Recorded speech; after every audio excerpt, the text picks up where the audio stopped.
Assalamualaikum warahmatullahi wabarakatuh. Perkenalkan, nama saya Dea Ainul Yakin, NIM 1908107001.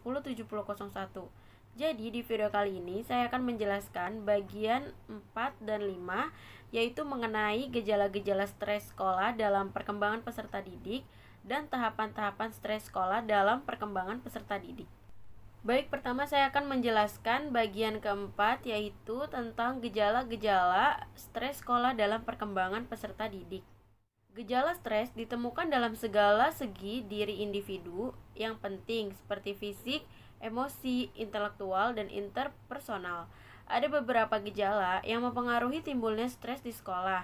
Antara lain, yang pertama, gejala yang menyangkut aspek fisik, di mana terdapat gangguan kesehatan fisik yang dapat menyebabkan timbulnya stres pada seseorang, atau timbulnya stres dapat menyebabkan gangguan pada fisik seseorang.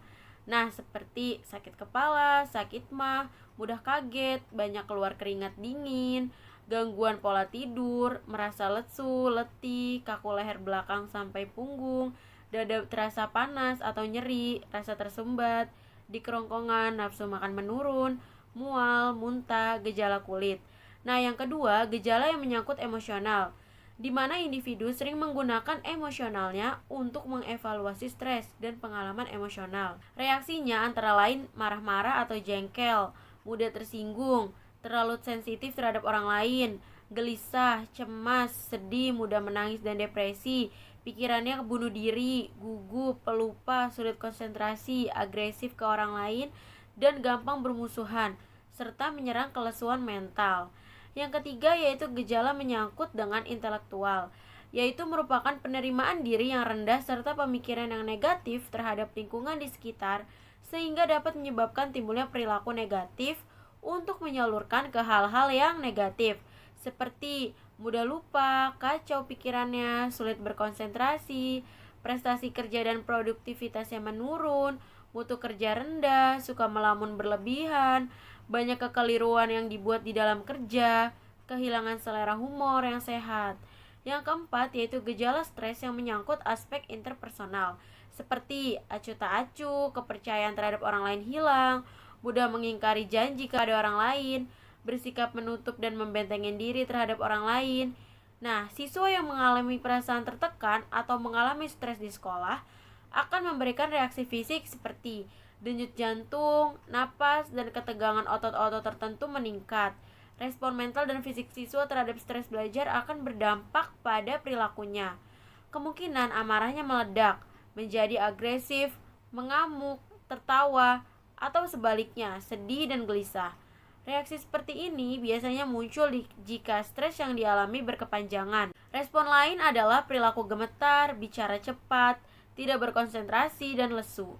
Anak yang mengalami stres belajar akan menunjukkan perilaku-perilaku yang khas, seperti berubah jadi murung dan tidak bahagia, tidak mudah bergaul atau menutup diri, lebih suka menyendiri, mengalami penurunan prestasi di sekolah, jadi agresif dan berperilaku cenderung merusak, sering terlihat cemas, gelisah, dan gugup. Selanjutnya, yang kelima yaitu mengenai tahapan-tahapan stres sekolah dalam perkembangan peserta didik. Gejala-gejala stres pada seseorang, terutama stres belajar atau stres di sekolah, seringkali tidak disadari karena perjalanan awal tahapan stres berjalan secara lambat dan baru dirasakan saat tahapan gejala itu sudah lanjut dan mengganggu fungsi kehidupannya sehari-hari. Nah, tahapan-tahapan stres belajar yaitu diantaranya yang pertama ada stres tahap 1, merupakan tahapan stres yang paling ringan dan biasanya disertai dengan perasaan-perasaan semangat bekerja yang besar atau menyelesaikan tugas-tugas sekolah yang besar, penglihatan tajam tidak sebagaimana biasanya, merasa mampu menyelesaikan pekerjaan atau tugas sekolah lebih dari biasanya, disertai rasa gugup yang berlebihan. Yang kedua ada stres tahap 2, yaitu pada tahap ini dampak stres yang semula menyenangkan mulai menghilang dan timbul keluhan-keluhan yang disebabkan karena kurangnya istirahat, seperti merasa lelah ketika bangun pagi, merasa mudah lelah sudah makan siang, cepat merasa capek menjelang sore hari, sering mengeluh lambung atau perut tidak nyaman atau bowel discomfort, detak jantung lebih keras dari biasanya atau berdebar-debar, otot-otot punggung dan tengkuk terasa tegang dan tidak bisa santai. Yang ketiga, yaitu stres tahap 3, merupakan keadaan yang terjadi apabila seseorang tetap memaksakan dirinya di dalam pekerjaan tanpa menghiraukan keluhan-keluhan yang ada pada stres tahap 2. Keluhan-keluhan pada tahap ini seperti gangguan usus dan lambung yang semakin hari semakin nyata, ketegangan otot-otot, perasaan ketidaktenangan, dan ketegangan emosional itu semakin meningkat. Gangguan pola tidur atau bisa disebut insomnia.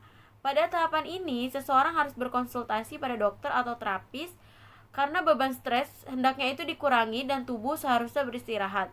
Yang keempat yaitu stres tahap 4.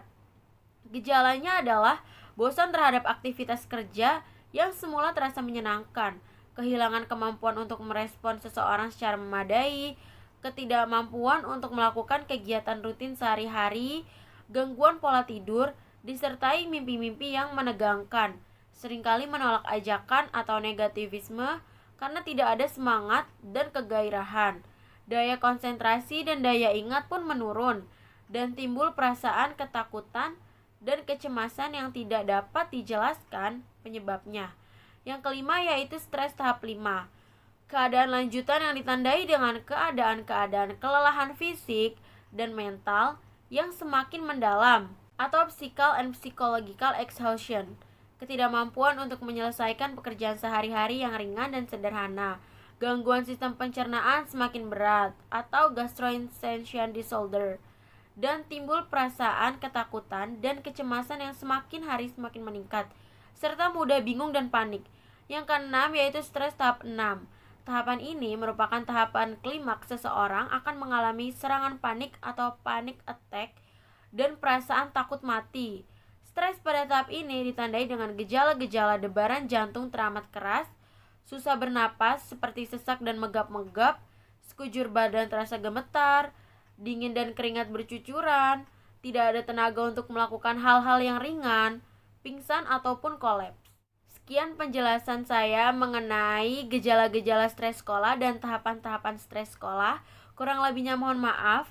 Wassalamualaikum warahmatullahi wabarakatuh. Dadah.